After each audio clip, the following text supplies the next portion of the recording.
Merschman Seeds Cup of Joe. On this episode, Merschman Seeds dealer Jeff Reints joins us from the Shell Rock, Iowa area. Hear his experience with spring strip till and the motivations, successes, and challenges that come with this method of farming. Jeff talks about the trials he's done throughout the years. Welcome to Merschman Seeds Cup of Joe. Today we have Dylan and Lynn and a special guest. Lynn, would you introduce our special guest? Yeah, today we have Jeff Reints from Shell Rock, Iowa. He's a Merschman dealer, and he does something that's a little bit unique for most of probably our audience.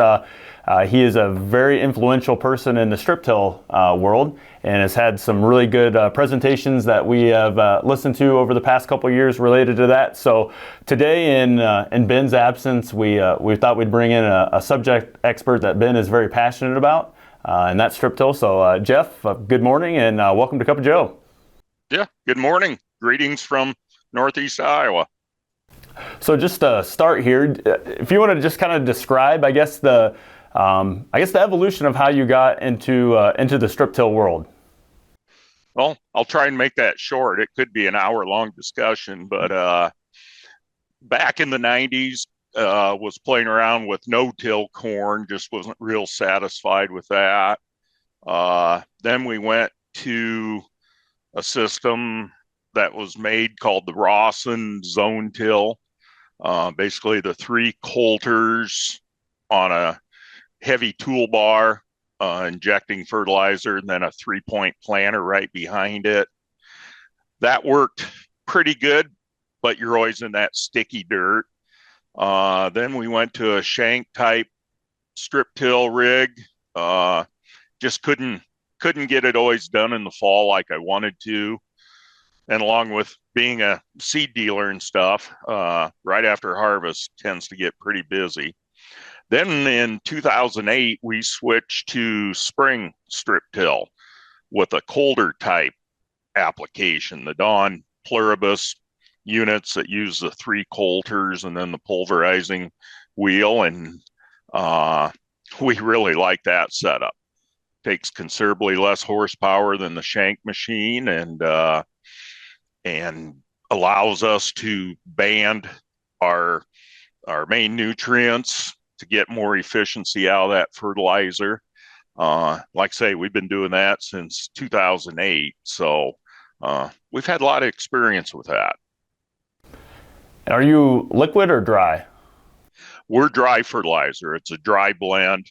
It's blended at our local retailer, and we pick it up and then the normal augering it into the fertilizer hopper. It happens to be a Montag, which is pretty popular in the strip till market for applying dry fertilizer.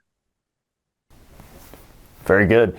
So one presentation you made at the strip till conference, and forgive me, this has been probably 5 or 8 years ago, was your demonstration on the fertilizer efficiency that you had described, and I think we have some pictures related to that. I guess can you kind of describe in your experiment what you found out there with that strip till versus putting it out in a machine applied, I guess just throwing it out there via machine or spreader?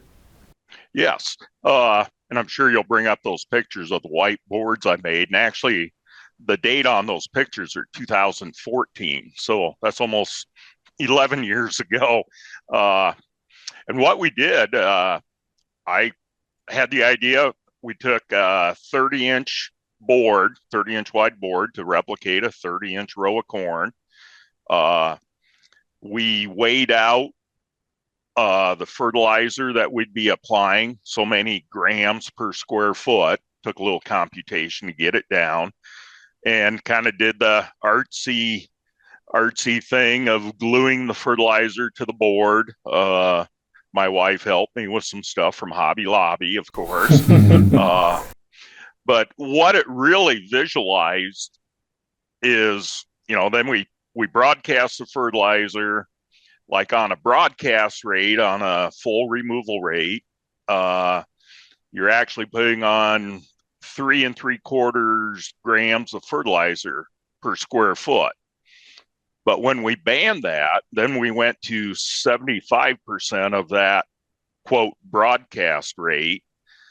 and put that, and with our Dawn units, you're blending that into about a 8-inch wide, 5-inch deep band. So that root mass is actually seeing over 10 grams per square foot, or the equivalent. If you had to do that same, you'd be broadcasting over 1,000 pounds of fertilizer. And that's not very economical to do that much. And then to even visualize it more, I went out and dug roots, power washed them off, mounted them on a stake every 6 inches, which replicates basically 34 or 34,500 plants per acre. And it really gives a real illustration of just the efficiency that you can get out of banding the nutrients. Absolutely. Yeah, that was the one, the corn roots was one that just when I first saw that, it was almost it was hard to believe until you see it, and then you start, like you said, through your process, looking at how things go through that, and it's very appealing to the eyes to look at a corn plant like that. And some of the conditions that you guys have had, and talking with you and Brian Reginator, it seems like your crop has maybe more resiliency than some of your people in your relative areas, given the adverse weather conditions that you guys had a really good year. What's it, probably been 3 years ago, and then you've been struggling with kind of one extreme to the other weather-wise, and one extreme to the other within the same growing season as well. So I guess do you find that your crop maybe has a little bit more resiliency compared to the more conventional guys in your area? Oh, definitely. And I mean, my number one motivation is conserving the soil. You know, we're just trying to eliminate soil erosion all we can. And I've got a bunch of pictures from this spring. We had just a pounding 4-inch rain about May 20th. And of course, I go out and take a bunch of pictures, and there is some neighboring fields that were just totally ugly. Just made you almost cry to see that much erosion. And ours wasn't perfect, but with the strip till and the healthier soil and having that better absorption of water, that macropore system, we definitely reduced the effects of that pounding rain. And then as the season went on, we got into mid-August and we basically shut the water off. So with our conservation and still having that matta residue in between the row, we conserved some water and really finished out the crop better than we expected. Yeah, so I guess when it comes to spring strip till, sometimes it can be a little challenging in the spring to get your bar to go across. So how do you overcome some of those challenges in a wet spring? It can be, but I don't see it being any more challenging than the typical tillage farmer that's got to run either a soil finisher or a field cultivator off over the field. You know, we can run in some not ideal conditions, and sometimes you pay for it, but no different than the farmer doing full tillage. Jeff, you're obviously putting on your phosphate and potash in the band. How are you applying your nitrogen then? In our system, we're getting about a third of our nitrogen for the corn crop is put on in that strip from, you know, the 18% that's in the DAP product, or actually now we're using a MES product, some nitrogen from the AMS, that's our sulfur source. So we're getting a third of our nitrogen early on, and then we side dress with 32% sometime in the growing season. Something we added here just this year, and like I was telling you guys beforehand, just kind of dumb luck. It's sometimes better be lucky than good. We added a Y drop system. I have a high clearance sprayer, and we wanted to start experimenting with that. And this was the ideal season to do that after that excessive amount of rain in late May, early June. So yeah, we put on the other 2/3 of the nitrogen, either a side dress or a Y drop operation. Okay. I think that's from an agronomic standpoint, the way that you're going after it definitely makes a lot of sense from both the nutrient use efficiency, the conservation that you're talking. If you in your situation, if you were a guy that put on 140, 160 pounds of fall applied anhydrous with the amount of rain that you had, there was probably, without a doubt, some loss that was happening, and when we talk about fall loss, that's just money that you've spent and you'll never recover, short of if it just maybe moves down the profile. But you have to be pretty dry to get it rooted down to find that. So I think what it really shows there is the new kind of term that always seems to come out is a system approach, but you definitely have a system approach that follows the 4R principles almost to perfection. Have you made any modifications to your planter? I know you're planting on those strips, which basically is a little bit like tillage. Do you have anything special on your planter then to go over those strips other than the guidance system that you're probably using in your tractor? No, the planter, that's my son's planter. He's got all the technology bells and whistles, the downforce and stuff, but really, here's something I always like to compare our strip till to. I'm an avid snowmobiler. When you're out there and I'm videoing that planter, and then occasionally we do, maybe we did a little tillage in another field or corrected something. I like to compare it to when you're out snowmobiling, you come to the Y and the groomer went to the right and the trail looks rough to the left. It's the same thing, that planter unit. It's following that perfect groom trail and is just operating so smooth. You already corrected 80% of the ills of a row unit by just following that groom trail or that strip till path. So year over year, do you plant on the same strip, or are you moving your strip fertilization? Are you moving it around or staying on the same spot? Pretty much staying on the same spot. We're probably 60% corn, 40% soybean. So if we're going corn on corn, then we move over 15 inches and strip till down the center of the old corn rows. On the rotated fields, every other year, that strip is basically going in that same location.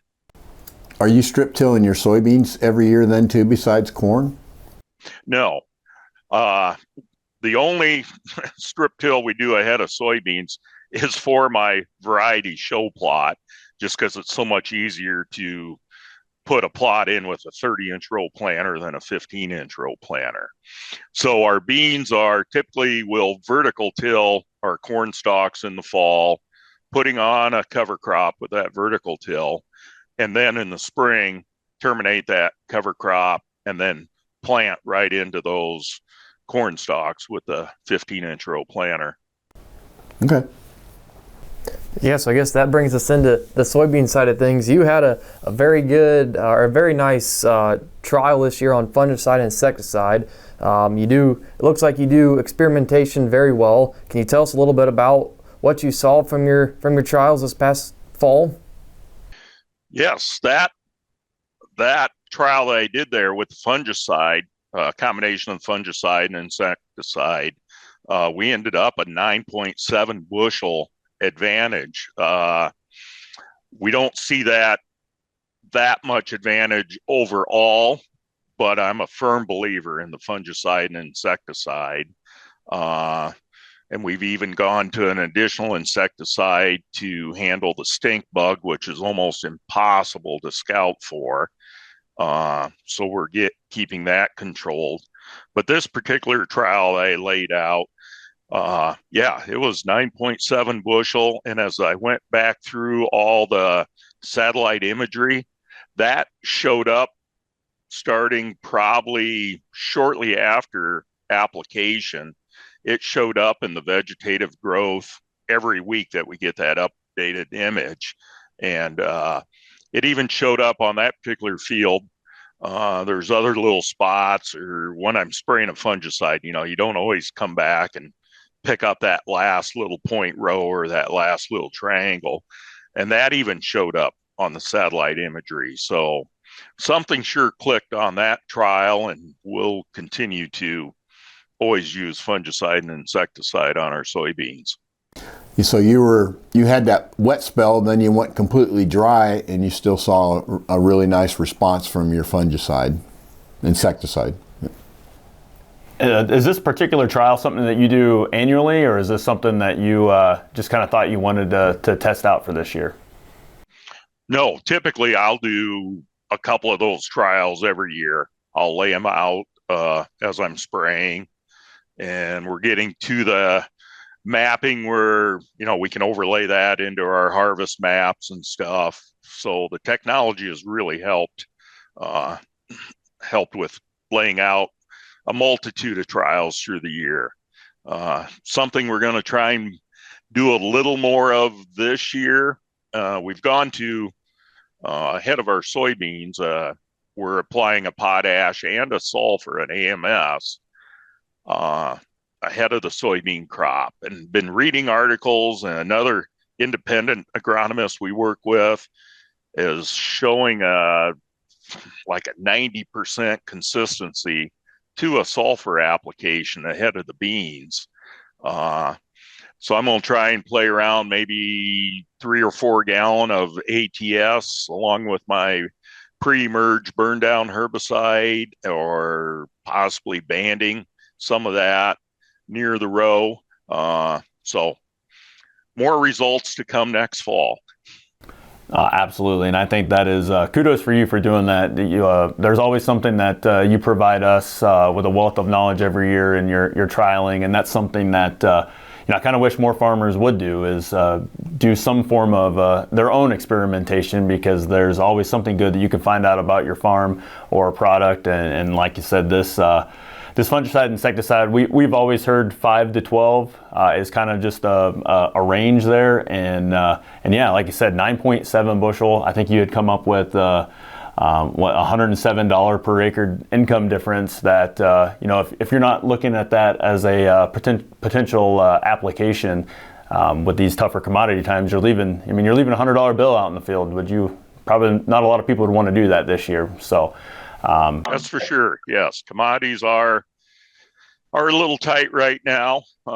We just can't seem to stay above that $10 mark on soybeans. I see our local processing plant dip back down into like $9.85 or $9.90 again. We just need to get that little rally up there. Absolutely. Jeff, before we let you go, I'd like you to tell folks about your family operation, because every family farm has different ways of doing things and different connections with family. And obviously you're a Merschman seed dealer, but tell us a little bit about your family operation and your journey through your career. Okay. Well, I am a 3rd generation farmer, still farming ground that my granddad had.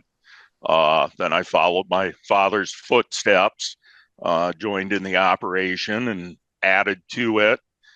And now my son Clay is also farming. He pretty well runs the operational side of the farming operation. He has his own acres.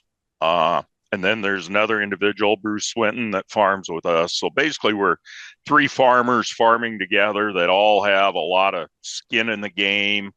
We pretty well can run any of the equipment if somebody has to be gone for something or whatever. So that works out real good. As part of a farming operation, while I was still going to Ellsworth Junior College back in 1980, I had the opportunity to take on a seed dealership with a major seed company at that time. So this is my 45th year in seed sales to my local community, friends and neighbors. Like I say, I was with a major company, then here about 7-8 years ago, transitioned to a couple of family-owned companies. like the Merschman family and the Wiffles family. And I'm sure glad I did. I wouldn't be in the seed business if I wouldn't have made that transition.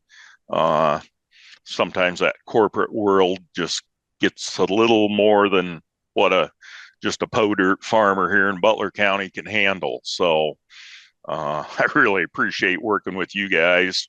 So yeah, that's kind of the main story behind our operation. We continue to slowly grow as opportunities arise, and looking forward to the 2025 growing season. Well, that's what farmers always are. They're always eternal optimists and figure out ways to do things very efficiently and survive, because survive and thrive, that's the name of the game, I guess.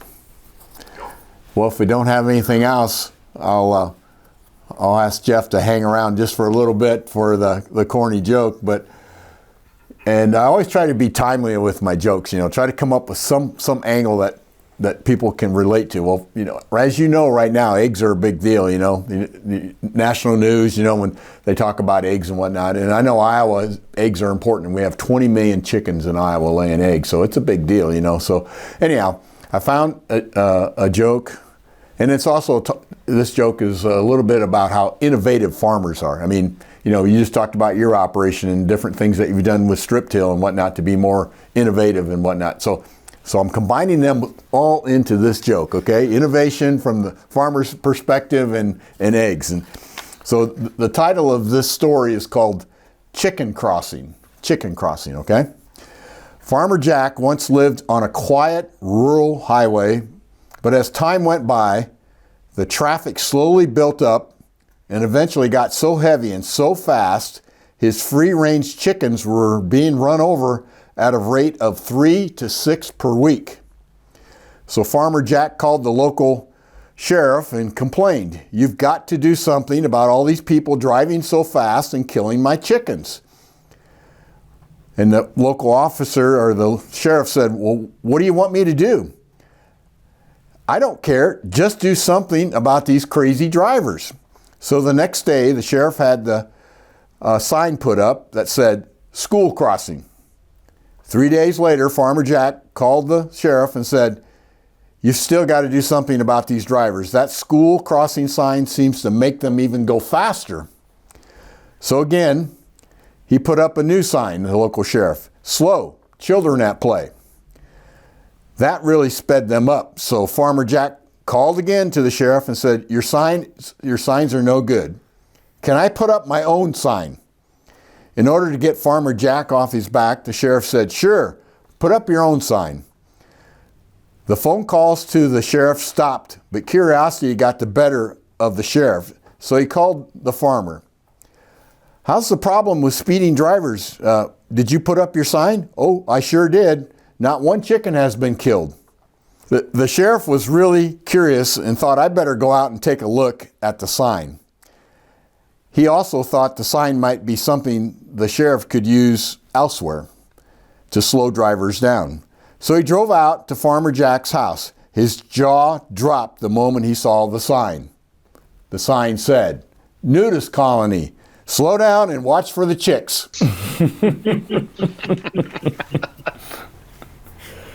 Well, there's a long way to go to get to the punchline, but maybe this goes to show how farmers are so innovative, come up with answers that maybe sometimes are outside the box. Well, Jeff, we thank you for your time today, and we thank you for sharing your strip till message, which I think is a great conservation message, and also a very good way to save some money on your fertilizer bill too, which is, those costs are continuing to go up too. And we appreciate your business as a Merschman seed dealer. I can tell you, Jeff is one of our top seed dealers. I mean, he pays attention to the details and makes puts a lot of work into it to be a good seed dealer in his local area. Without any further ado, then we'll say thank you for your business. Spring's just around the corner. We hope your family is safe and healthy, and we'll see you next week.